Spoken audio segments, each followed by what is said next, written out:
Hi, I'm John Harriet at Ignatius Press. I'm here with one of our authors, the novelist Brendan Hodge. He's the author of this novel here, If You Can Get It. And we're going to be talking to him about writing, about being a Catholic novelist, and just assorted other topics. Many of you may have already noticed on our social media platforms, we've been talking about a month of novels, which is a promotion we're doing right now. Ignatius Press publishes a number of novels, and right now they are 25% off on our website, all of them. The ebook versions have an even bigger discount, so you should go check that out.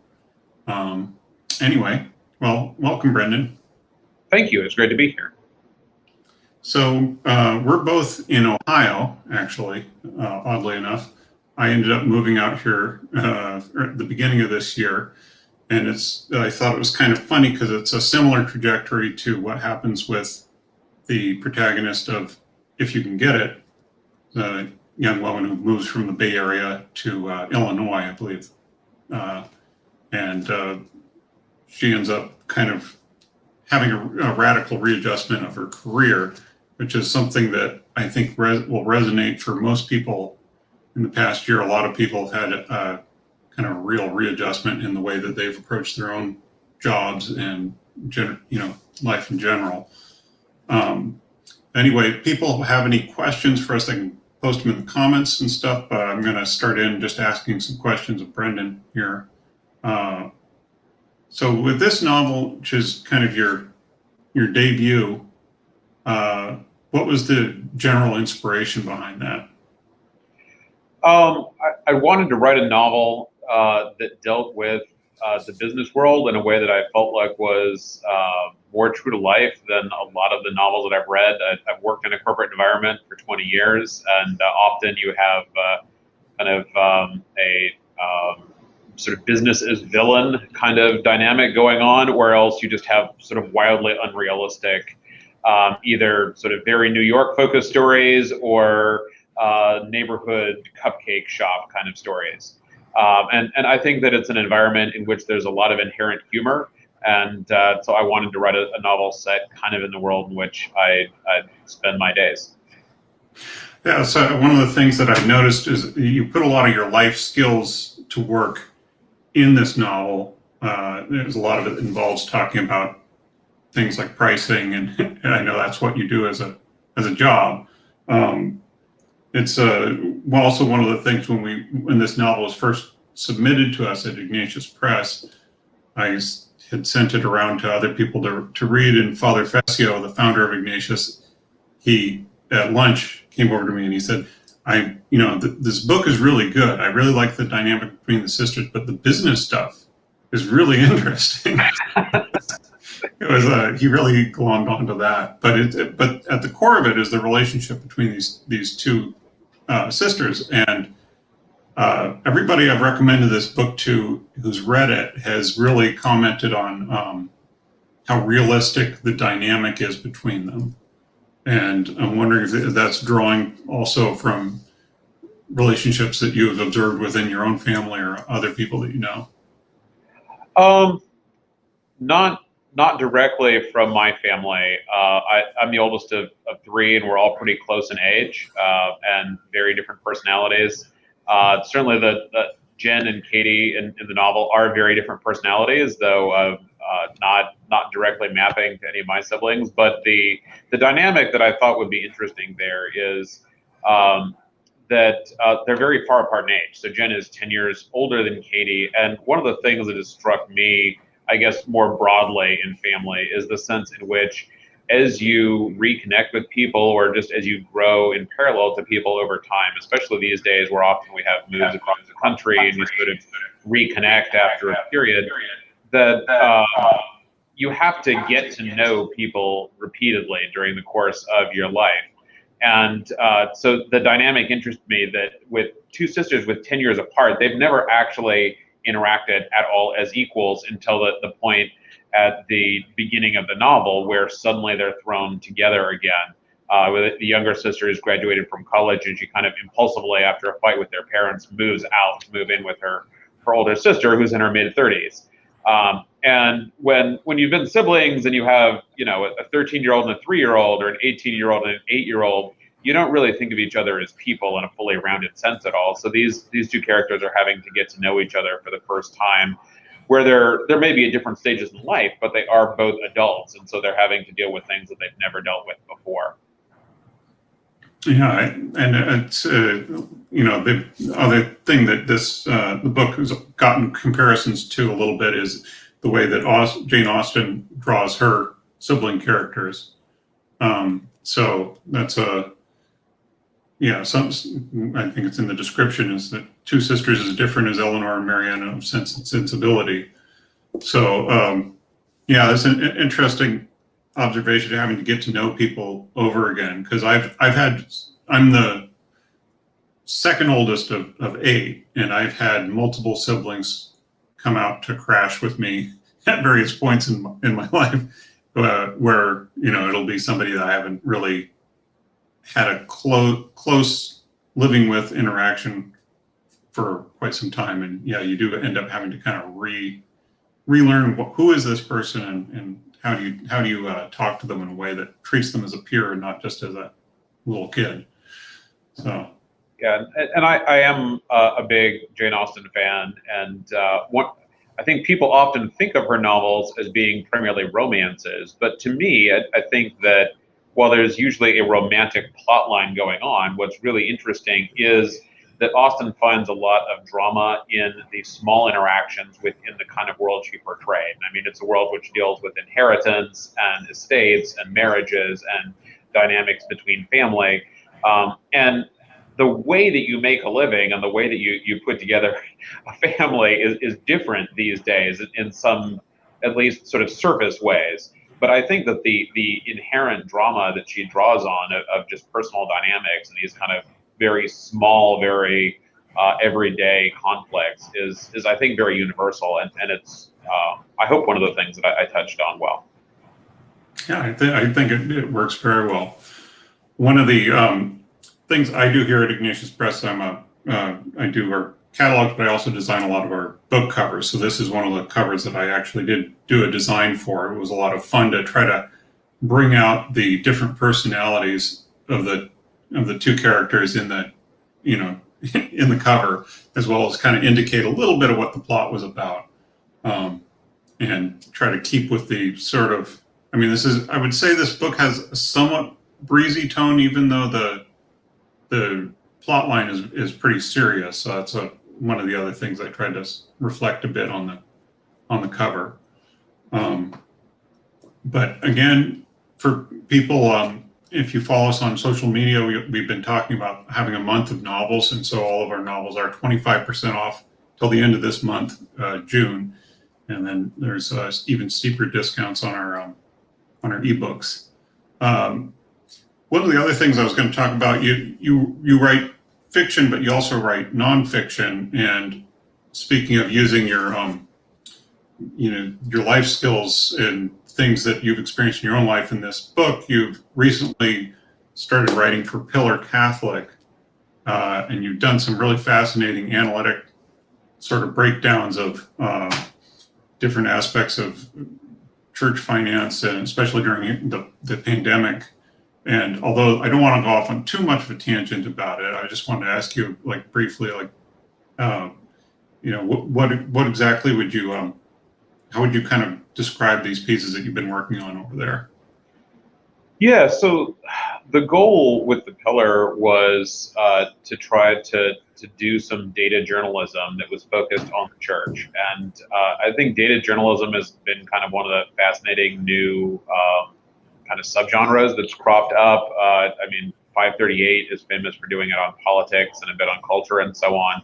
But part of the idea is that in our modern society, there are a lot of issues that you can start to approach from kind of a data-driven point of view, and it can get you out of a mode of reporting where often what you'll do is you'll form an opinion, and you'll interview 3 sources that back up your opinion, and it kind of gives you a very easy way to frame a story that gives the appearance of giving a comprehensive view of something, but can often be fairly slanted. So, hey, let's talk about people who are moving from California to other parts of the country. Here, we're going to interview 3 people, and then we'll quote some overall number, and that makes you feel like you now have a complete understanding of the picture. And you might, because if you've done a good job of finding representative people, it might be very clear. But often one of the things that I think has been interesting as people have started to do data journalism is sometimes when you take a look at a large set of data that addresses some issue, you'll find that it's not as the trends that you find when you get into the detail are not necessarily the ones that were kind of conventional wisdom.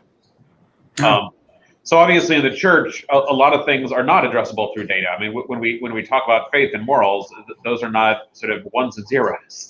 But in the human institution of the church, there are elements that you can address that way. And so, like, one of the things that we did is we wanted to look at the impact of the pandemic on giving of parishioners to their parishes. And a lot of parishes published their weekly collection, their bulletins. We went out and collected 10,000 bulletins from over the course of 2 years and looked at a bunch of different parishes.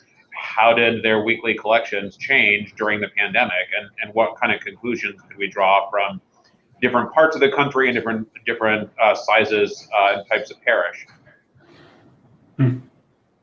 So if people would like to read more from you at the Pillar, where would they find your writing there? So we are at pillarcatholic.com, and it's one of these news sites which is driven by Substack. So when you go to the main page, it'll ask you to subscribe. You can click through. We'll provide a list of all the recent articles. The most recent one that I have that's already published is taking a look at the McCarrick effect. So it's taking a look at whether people have through their the scandals in the church and kind of their feelings about high-profile bishops, have they changed how they contribute to diocesan campaigns? Okay, that sounds. Well, everything I've seen from the Pillar has always been very informative, and I'm glad that it's a new resource that's out there. So, congratulations on your work there. It's definitely something that's well worth checking into. So. People is pillarcatholic.com. So, get back to talking about fiction writing here. We were talking about how some of your life skills and business skills informed the way that you wrote this book. I'm wondering a little bit about writing process. It's one of those things that, I have a number of children myself, so whenever I'm doing kind of side projects or something like that, it's always a struggle to figure out how do you fit that in to your day when you got kids and all this other stuff. So what would a typical writing day look like for you? Typical. We have 7 children ourselves, so typical is sort of a tenuous term maybe in our family, but I have found that for me, writing tends to come very much in fits and starts. It's hard for me to set aside 1 to 2 hours every single day or 5 days a week and make sure that I'm getting solid progress on a big project like this. So the way that I addressed, if you can get it, and the way that I've done big fiction writing projects since is I picked a couple months stretch and kind of came to a agreement with my wife that we were going to set aside writing time. And so I actually sat down every single night between 9 or 10 o'clock at night and would just write for anywhere from 2 to 5 hours. And so we'd get the youngest kids down, and then I would lock myself in the library and start writing. And I kept that up for a couple months, which got me to kind of a rough draft of the entire book, and then revising it and polishing it and getting it ready for submission was a much longer project. But getting that initial writing done was kind of a fever pitch period of writing almost every single night. Wow. Yeah, and one of the other things we were talking about a little bit earlier before we went on live here was uh, the role that research plays in fiction, because when you're writing fiction, you're not only informed by, for example, other fiction, you might be informed by nonfiction. So, what kind of research went into this book? Because I'm assuming it's not all from your own personal business experience. Yeah, it was.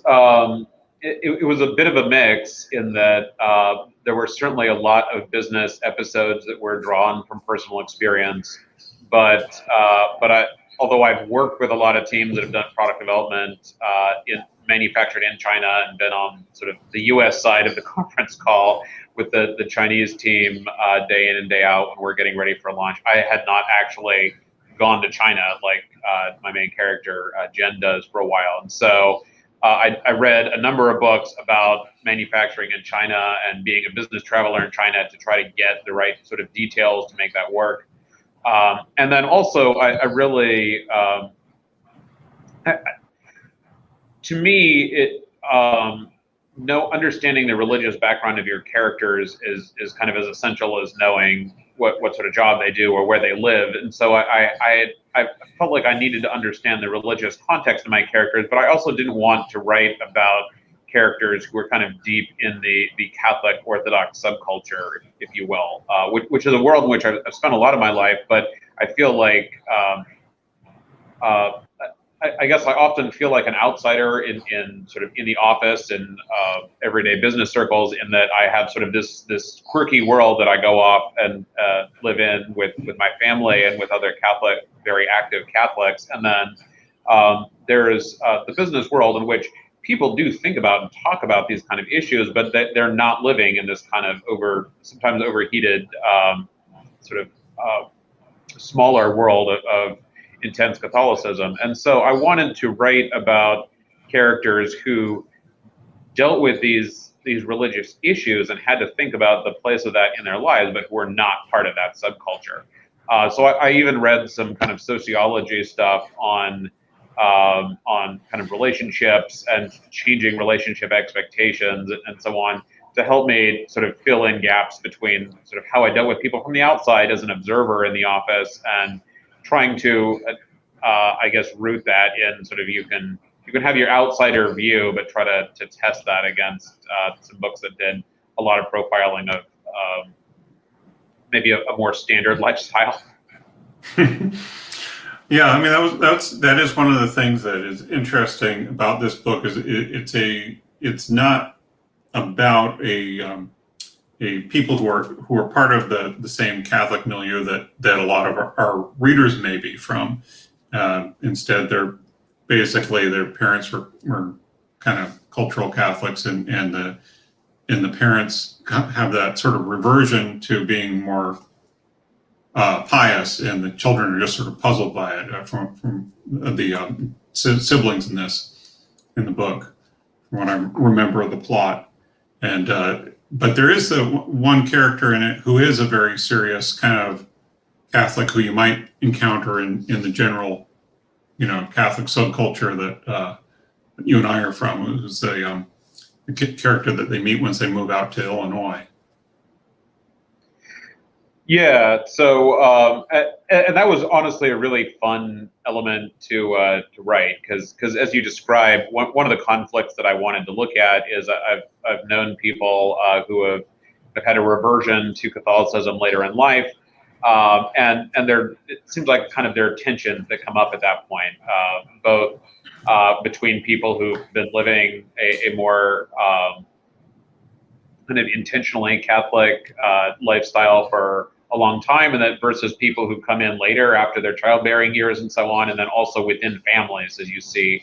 I know I come from on the sort of in my extended family, my mom and her siblings, like a lot of large ethnically Catholic families, in the course of the 70s and 80s, a lot of people fell away, and some people came back to the church, and some became Protestant, and so on. And there are a lot of stresses that creates within family, and I think a lot of conflict and drama in a novel, like in any other art form, comes from conflict. So I wanted to work with that, and to kind of have this slightly fraught relationship between the sisters and their parents.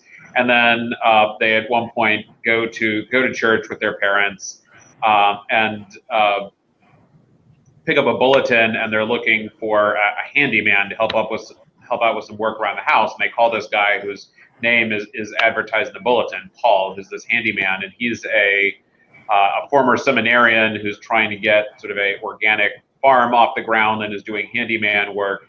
And so that was kind of my chance to write sort of an outsider view of the inside world of intense Catholicism, because he's reading Wendell Berry books about sort of sustainable living in the world and playing Johnny Cash songs and drinking Guinness and talking to them earnestly about distributism and stuff like this, which to them is complete mystery talk. Yeah, that's the thing that I liked about it, is that most people who are not, maybe grew up Catholic but are sort of fallen away and stuff, their idea of somebody who might be more actively religiously Catholic is usually some sort of very straight-laced kind of upper crust type of person, and that doesn't. Most of the people that I know that are really deeply into the Catholic subculture look a little bit more like Paul, and they may be into these weird, funky food movements and all these other things, and it's all part of this, attempt to get closer to nature as well as to faith. And so I think it's something that a lot of people who may not be from that background might be very puzzled when they encounter it, like the sisters are in this. But at the same time, oddly attracted to it. Well, and I think it's also from a modern point of view, it has come to seem strange to be kind of overly committed or overly involved in your faith and changes in your everyday life due to your faith. And yet we also live in a time when people are willing to go to all sorts of lengths to follow an exercise regimen or a diet or to center themselves through some sort of secularized meditation and so on. So I think that one of the things that can make that practice of religion seem more understandable from a semi-outside point of view is the fact that among people who are serious about religion, they've also often done a lot of thinking about what it means to live seriously or live intentionally in other ways as well, and so that they have also addressed other parts of their lives and what does it mean to do real work, or what does it mean to live in connection with nature, what does it mean to live sustainably. And I think in some ways those kind of questions are ones which are more addressable to a lot of more secular modern people than a question of, what does the phrase Eucharistic coherence even mean? Yeah. Yeah, that's one of the things that I think is I noticed when I do a lot of things with people involved in the arts, and a lot of artists who I know who may have really zero connection to faith or anything like that. They understand religious principles as applied to art, and it's almost like instinctive, where like, oh, okay, I understand why you need to do a composition like this because that's the way it portrays this particular religious figure or religious themes in art.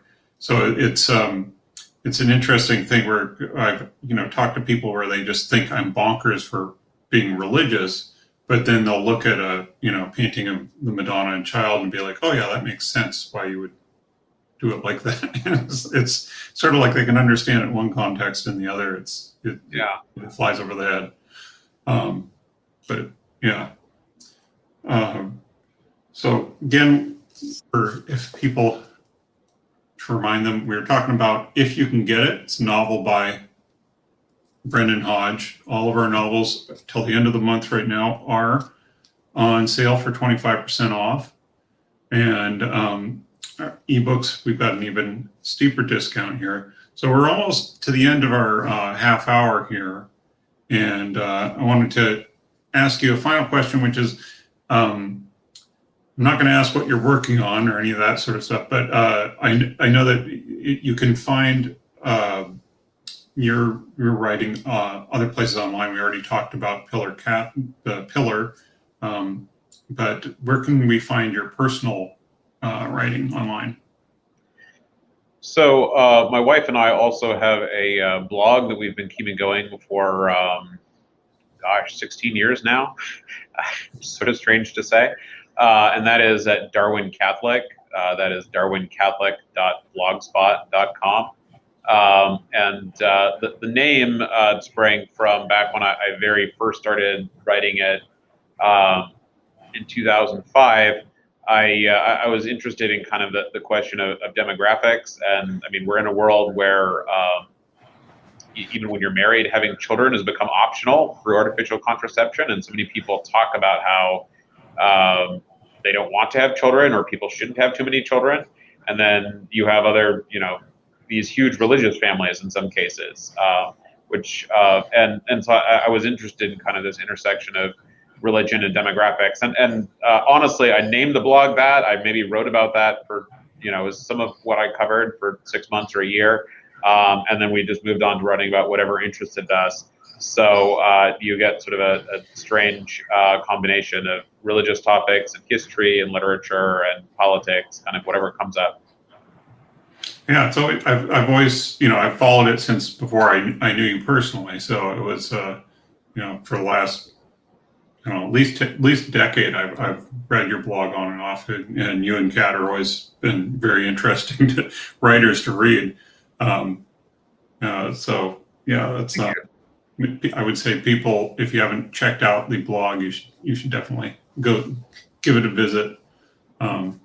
Maybe even look through some of the archives, and some of your fiction writing, both you and for Kat, has some of it has been sampled there. I know from time to time. Yeah, we have put up at times parts of fiction that we're working on, and I think, I mean, when you talk about writing process, you kind of get formed by different habits and incentives, and having written a blog for so long, knowing that there are people out there reading and interested in a project becomes very, very motivating. So one of the things that we've done is sometimes kind of blog through a rough draft on something that we're working on. Yeah. Well, thanks for joining us here for this live stream here. And one last reminder, everybody, this is the novel we've been talking about with author Brendan Hodge, if you can get it. And it's available right now, along with all of our other novels, for 25% off till the end of June. And I hope you can all join us for the next one of these live conversations here on Facebook. Thanks. Thank you.